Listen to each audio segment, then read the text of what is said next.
Cool. So, welcome everyone to this fortnight's edition of Marketing Shizzle. I am Ed Davidson. I am your host, independent marketing growth consultant. Every fortnight, we take a B2B marketing topic. We get a wonderful guest speaker on to talk about it. We have 20 minutes from a presentation from that person, and then a 10-minute opportunity to ask questions. I record the sessions and then send them out each and every fortnight. This fortnight, we've got Alex Dawson, and he's going to be talking about all things direct outreach. So, Alex, if you want to give an intro and share your screen and crack on. Yeah, sure. Of course. Just going to share my screen now.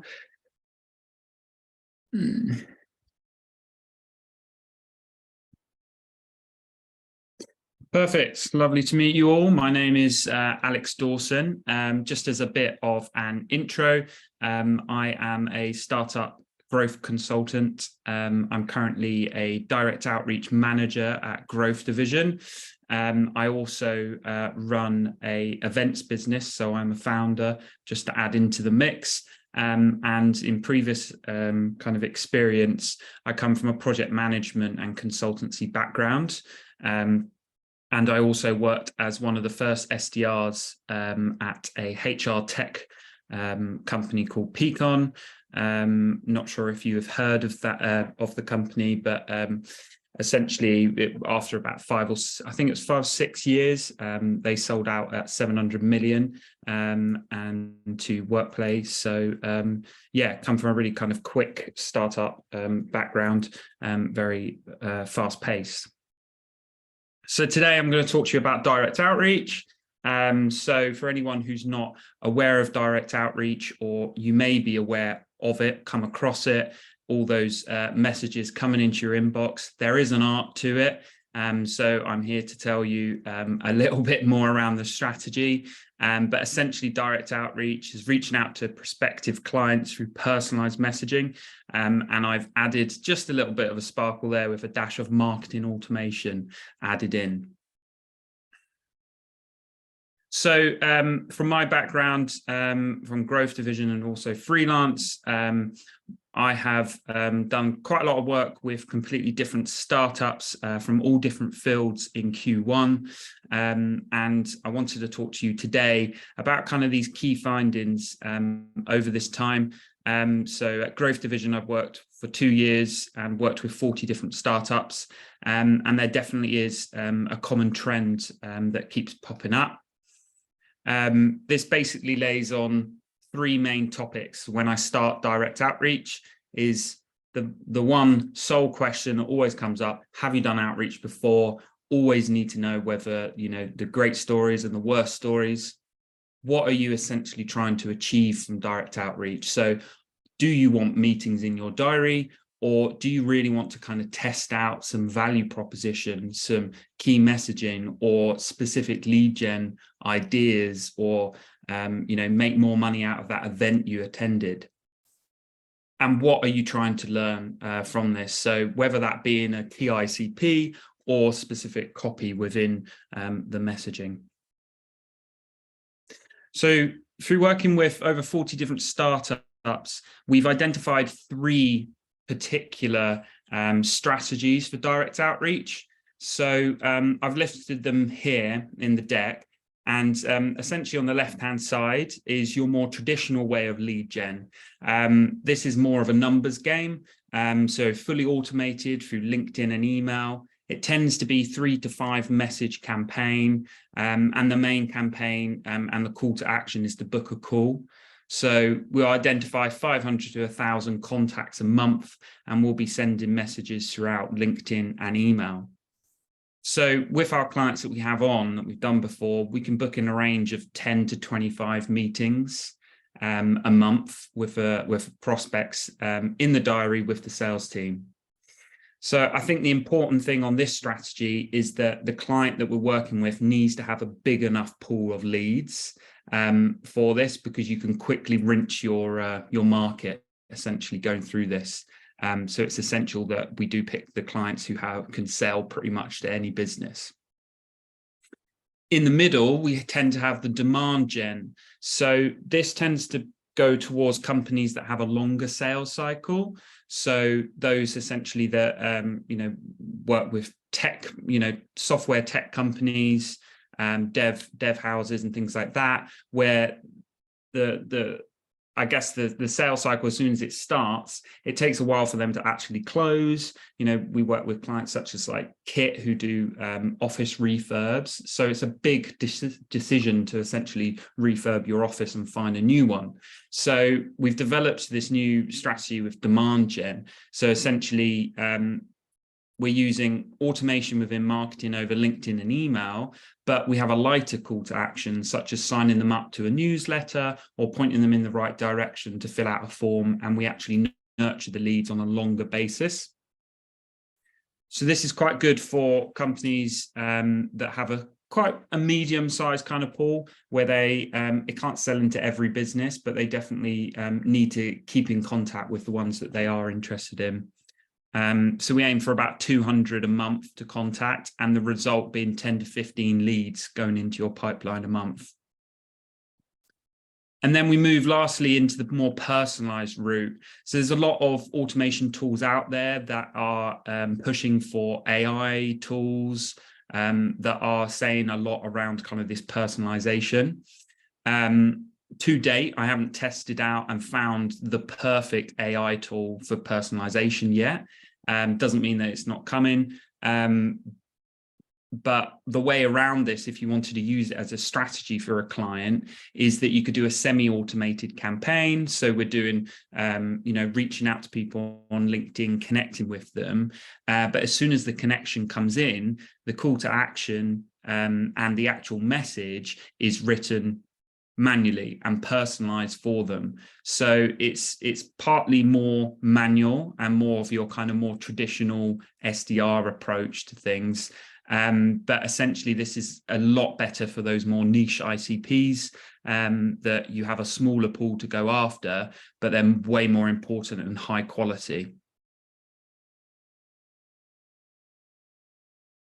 Once we've decided on the strategy, we lay out our experiments that we want to test out, mainly focus down on some key topic areas, such as where are we going to source the leads from.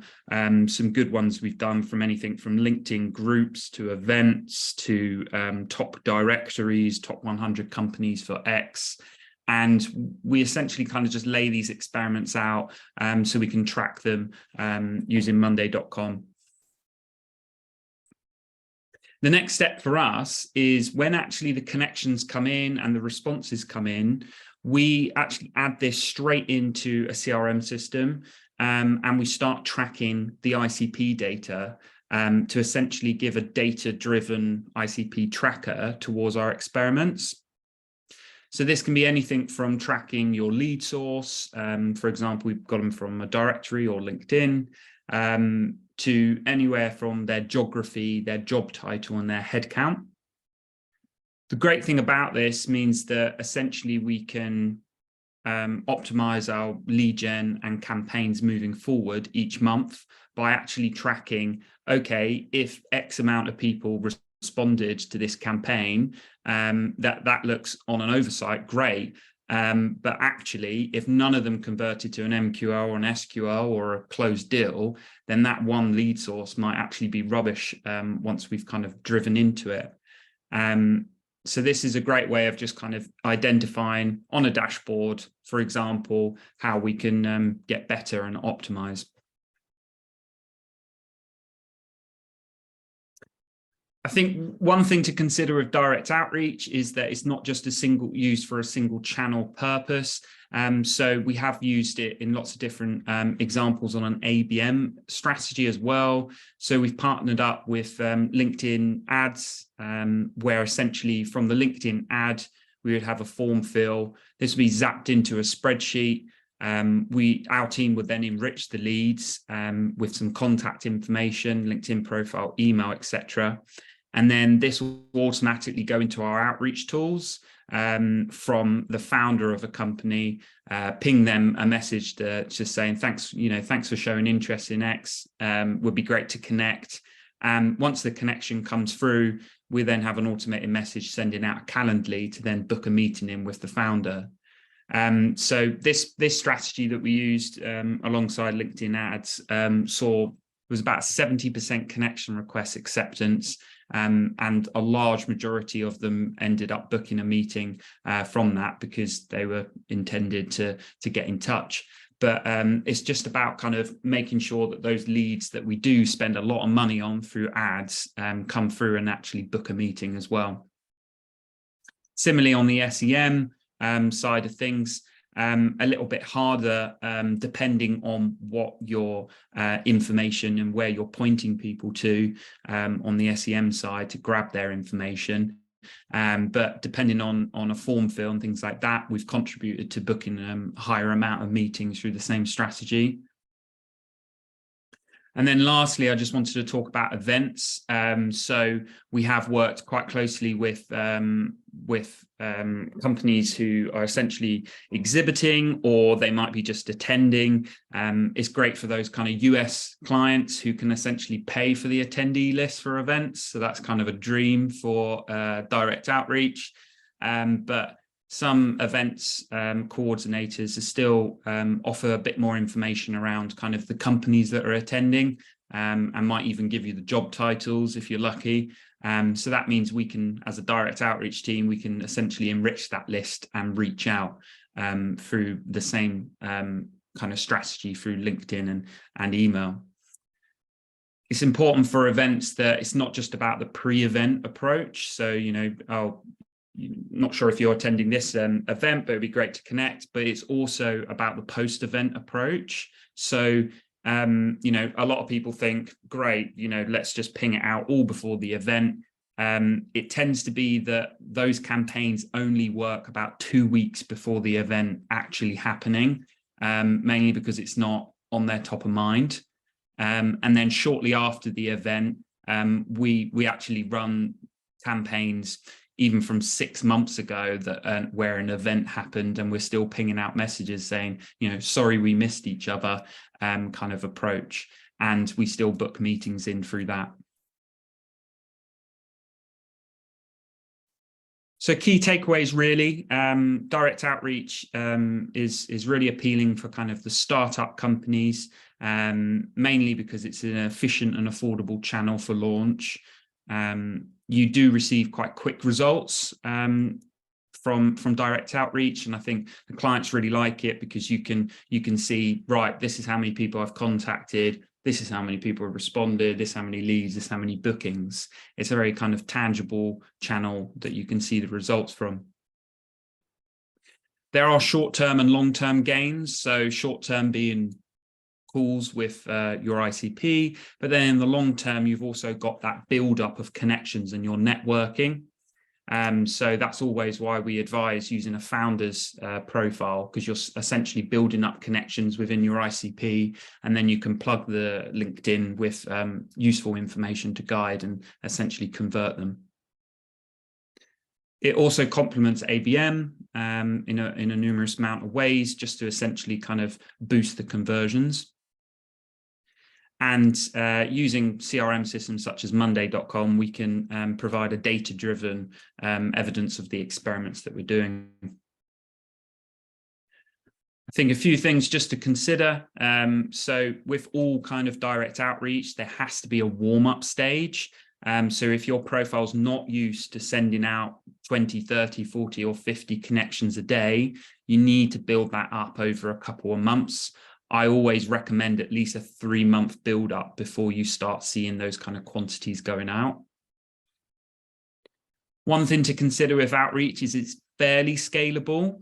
It's not as easy as scale in terms of scalability of other channels such as you know, SEM and LinkedIn ads, where we can just, you know, 10x the ad spend and get 10x results in a very basic way of putting that.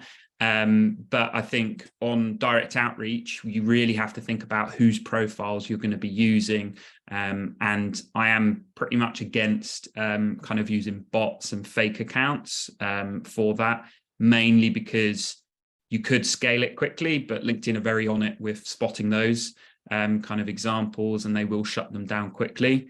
And And in terms of long-term gain, I would always recommend using people inside your business that are going to be there for a long time. So you essentially have those connections and of your ICP within the business. Quality at the top of the funnel. So spend more time on lead gen, then the better the results will be, as simple as it is. And consider LinkedIn content. So we partner up with other channel experts who will post regularly on LinkedIn.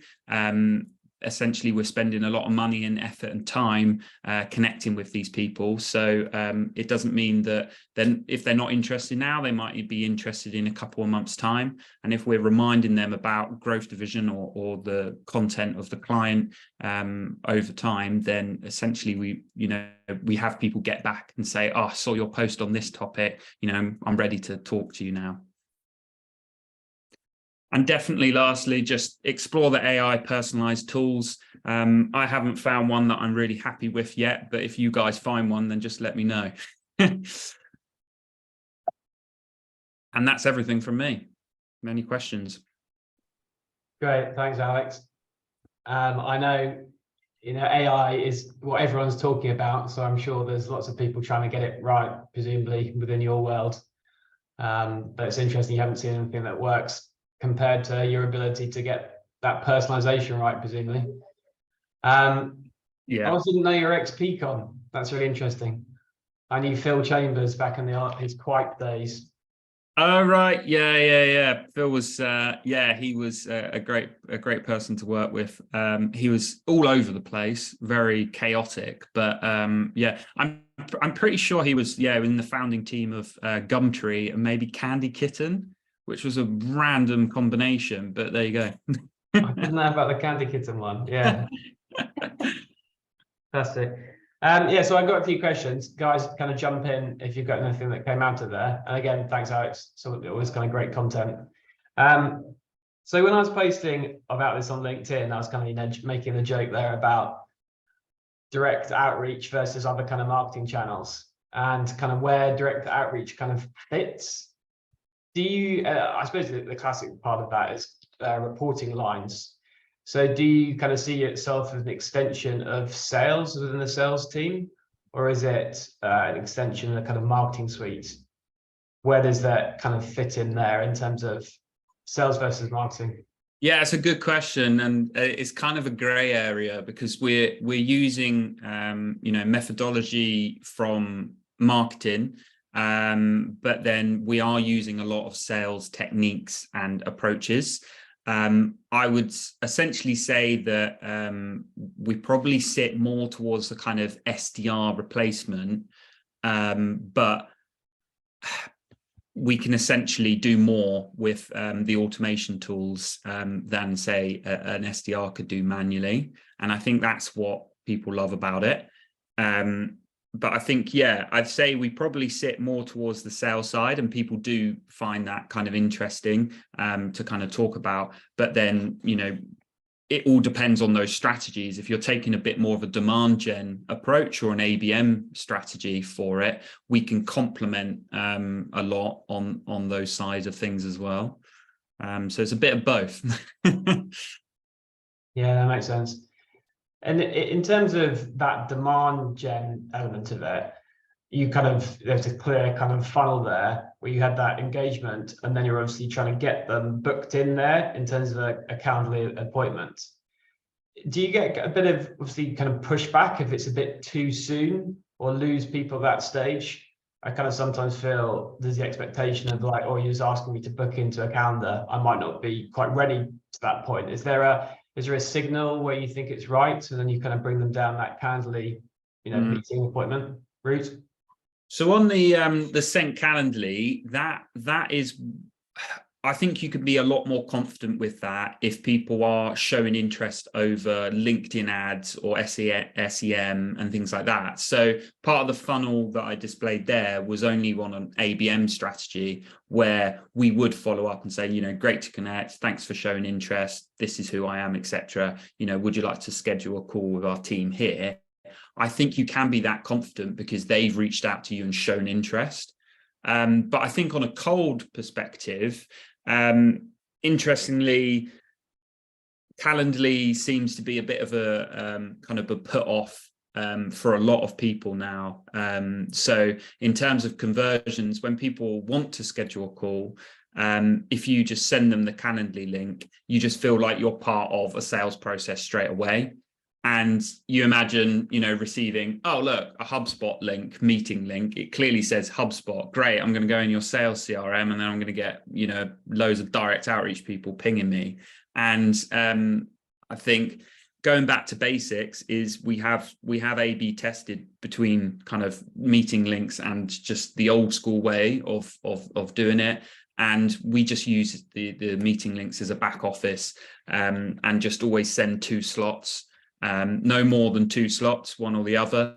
And if you're available on Thursday or Friday at 4 p.m, it gives the call to action for the person to actually go and look at their calendar and more likely to respond. Cool, that makes sense. In terms of key to this, I think you've mentioned when we've chatted about it before, is personalization. What's the most kind of out there level of personalization that seems to have worked for you or worked across different companies? Because I think it's to a point where, is it a bit stalky if you find something that you've, I don't know, like a personal detective found about somebody, but you want to have that kind of resonance with somebody that means that it's kind of pattern interrupt and they go, oh, this person's just not sending a generic message. Where's the kind of balance there, do you think? Absolutely. And I think it's an interesting one, personalization.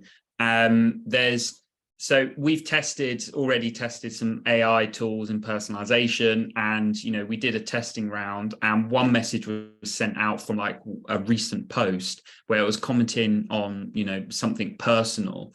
So LinkedIn is not all about business talk nowadays. It's kind of changing towards a lot more people are sharing personal things. So the personalization tools and the AI tools are taking those and kind of writing messages based on those. But actually, it's like, you're a complete stranger. Why are you commenting on that kind of post and bring that? So there is that element where at the moment, I don't think that I haven't found a tool that is that sophisticated to do it, but I'm still open to it. I think there is an element to it. But yeah, it's how far you want to push it.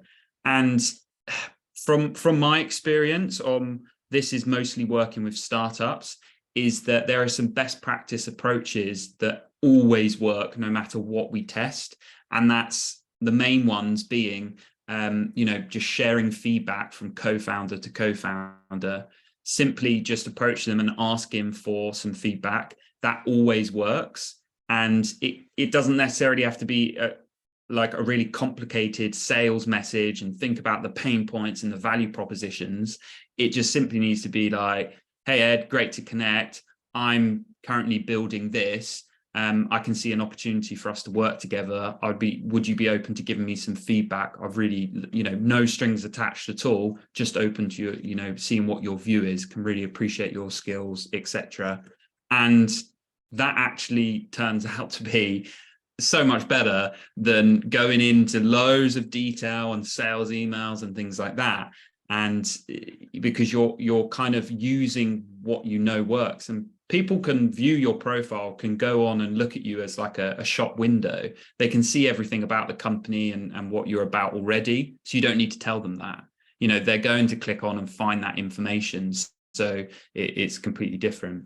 So I think personalization's great, but we're currently going through a testing phase where we've got 2 campaigns. We're going full personalization and full kind of just feedback approach. And currently the feedback approach is working better. I suppose, in some ways that feedback is far more conversational and far more, opens up the opportunity to come back with something. I think, I suppose a kind of follow-up to that as well is that you are reaching out on behalf of the founder, right? So you're using the founder's profile on LinkedIn, and are you sending out emails from them? So access-wise, as opposed from Growth Division or another email address. Absolutely. So we always advise using the founders or co-founder, founder, or a director or C-level. Mainly because it comes with a lot more punches. We normally get If on a founder perspective, we probably get around 30, 40, even up to 60% connection request if done correctly. As soon as you go lower down the scale, we normally start to see the 15, 20%. And the reason why that's important is if you start sending out connections and a lot of them, and you're not getting above the best practice of 20%, then your profile will start being flagged by LinkedIn. And that's also based on reply rate. So if your profile is not achieving a really good reply rate, and generally on LinkedIn, we base around a 50% reply rate from the follow-up after connection. And that's a really strong way to kind of see scale. And that allows us, for some founders, back to back every month for the last year and a half, 18 months, we've done the exact same messaging and consistently booking 10, 15, 20 calls a month on each profile. And it's just about not pushing it too much as well. You can go up to 75 connections a day sending out on LinkedIn, but I would never advise doing that, because when LinkedIn's algorithms, they're going to point out the ones that are, if you're pushing it at 75 connections, they're going to say, what's going on with that? That's not possible, without a tool. So it's all about kind of having that balance. But again, linking back to the kind of more long-term strategy, we do advise for founders to keep the connections, because they're most likely to stay in the business the longest. If you had a salesperson, you're investing all that money and effort, they might go off on to another company, and you've lost all those connections that you essentially could promote to and post on LinkedIn and reach out to again. So that's something to bear in mind. I suppose coming up to time here, a question for direct outreach is probably one of the most interruptive kind of channels or mediums out there, right? If you get it right and you ask the right questions, you're going to get the perfect cut through. If you do it too much, or you do it into a kind of aggressive manner, then I suppose that there's fallout as a result of it, and it can potentially kind of undermine other channels. Where do you think is too much is too much, and where do you kind of have that kind of balance? Yeah, it's a good question, and I think direct outreach could be used to complement other marketing channels, and that's where you're best going to have an effort. For example, if you're spending a lot of money on LinkedIn ads at the moment, but the sales team are taking too long to follow up with them, we could set up a quick automation just to zap it out, put it into the outbound campaign, and the connection will go out straight away. It's a simple automation, but then we can onboard people, get them in quicker. So I think it needs to try it out. It needs to complement existing kind of marketing channels. And then once you see how great it is, you can fully invest in it. Good place to end on. All right, good stuff. As I say, I always try and keep these things to time, so they're half an hour snappy session. So Alex, appreciate it. Thanks a lot everyone for attending. As usual, I'll send out the recording either tomorrow or Monday. Great, thanks a lot. Speak to you again soon. Thank you. Cheers, Ed. Cheers, guys. Thank you. Bye. Bye.